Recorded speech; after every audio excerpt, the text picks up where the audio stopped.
more qualities. وَالَّذِينَ يُؤْمِنُونَ بِمَا أُنزِلَ إِلَيْكَ. Same words. They believe in that which has been revealed to you. Unzila is new. Unzila is from the root letters Noon, Zai, Lam. And Nazala is to come down. Right? And Tanzil, Inzal, it's used for revelation, because revelation also comes down from Allah subhanahu wa ta'ala to the messenger. So they believe in that which was revealed to you. What was revealed to the Prophet sallallahu alaihi wasallam? By the way, you over here, who does it refer to? The Prophet sallallahu alaihi wasallam.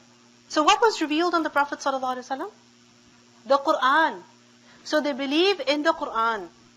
But remember that the Prophet sallallahu alaihi wasallam, he was given two things.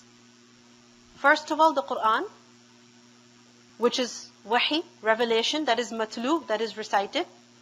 And secondly, he was also given wahi, that is ghair matlu, revelation that is not recited. Meaning he was also given certain instructions that are not in the Quran, but he was actually given those instructions. Like, for example, we learned that in the Quran, Allah subhanahu wa ta'ala tells us about performing salah. We just read it. But it's a method of salah. Is it mentioned in the Quran? No. Who taught us how to pray? The Prophet sallallahu alaihi wasallam. Where did he learn how to pray from? Allah subhanahu wa ta'ala taught him.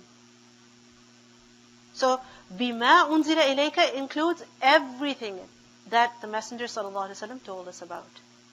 Because وَمَا يَنْطِقُ عَنِ الْهَوَى, he would not speak out of his own desire.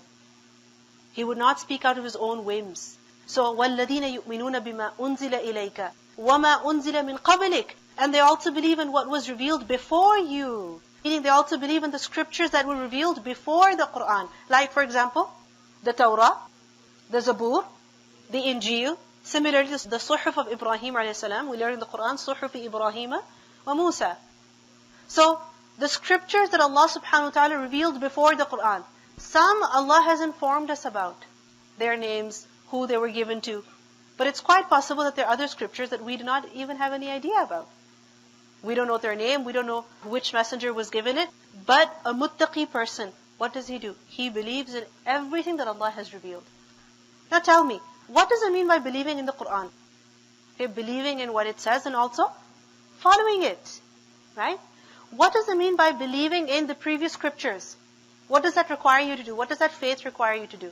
That you also follow the previous scriptures? No. Believing in the previous scriptures means that we believe that Allah sent them down. Allah revealed them for the guidance of mankind. That Allah always sent guidance to people. So, وَالَّذِينَ يُؤْمِنُونَ بِمَا أُنزِلَ إِلَيْكَ وَمَا أُنزِلَ مِنْ قَبْلِكَ. And the final characteristic that is mentioned over here is وَبِالْآخِرَةِ هُمْ يُوقِنُونَ. And they believe in the hereafter with conviction. Al-akhirah is from the root letters Hamza, Kha, Ra. Al-akhirah is that which will come at the end. And technically, akhirah is what? Hereafter. What does it mean by the hereafter?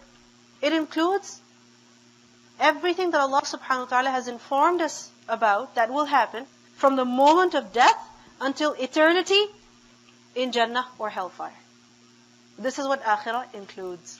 So for example, it includes the test in the grave. We know that each and every single one of us, when we will die, when we are in our graves, then what's going to happen? What's going to happen? The angels are going to appear and they're going to ask us, Man Rabbuk? Man Nabiyyuk? Ma Dinuk? These questions they're going to ask us.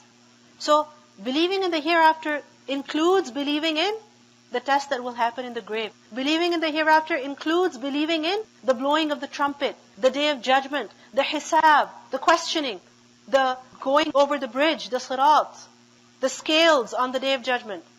It means that a person believes that there is Jannah, that there is hellfire, there is eternity in Jannah, there is eternity in hellfire. So, وَبِالْآخِرَةِ هُمْ يُوقِنُونَ. Notice the word yuqinun. It's not just yu'minun. This is different. Yuqinun is from ya, qaf, noon, from the word yaqeen. And yaqeen is the highest level of faith. The highest level of faith. Faith at the level of conviction, free of any doubt. There's not even a little amount of doubt. Absolute conviction. So notice for the hereafter, Allah subhanahu wa ta'ala says they have certainty. It hasn't been said, وَبِالْآخِرَةِ هُمْ يُؤْمِنُونَ. What has been said, وَبِالْآخِرَةِ هُمْ يُوقِنُونَ. Why is yaqeen mentioned for the hereafter? Because only when a person has yaqeen in the hereafter, conviction, he sees the events of the hereafter as real. He believes that it will happen. Only then can it change him. Only then can a person change his ways. Only then can a person be a muttaqi.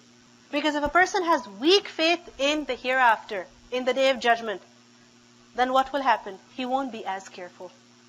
If he thinks, yeah, we'll see when the day of judgment comes, let me just enjoy myself for now. Yeah, I'll see when the day of judgment comes. I know that the first question is going to be about salah, but yeah, something might happen and you never know. I might be saved. Is he going to be careful about how he's performing his salah? No. What's going to fix a person's salah? Yaqeen in the hereafter. Certainty in the hereafter. That I will be questioned about my prayer. I will be questioned about my money. I will be questioned about my time. What did I do with it? How did I live my life? So when a person has yaqeen, this is what drives him to change. This is what motivates him to do something. This is what keeps him afraid. This is what keeps him alert. This is what keeps him conscious. وَبِالْآخِرَةِ هُمْ يُوقِنُونَ. والذين يؤمنون بما أنزل إليك وما أنزل من قبلك وبالآخرة هم يوقنون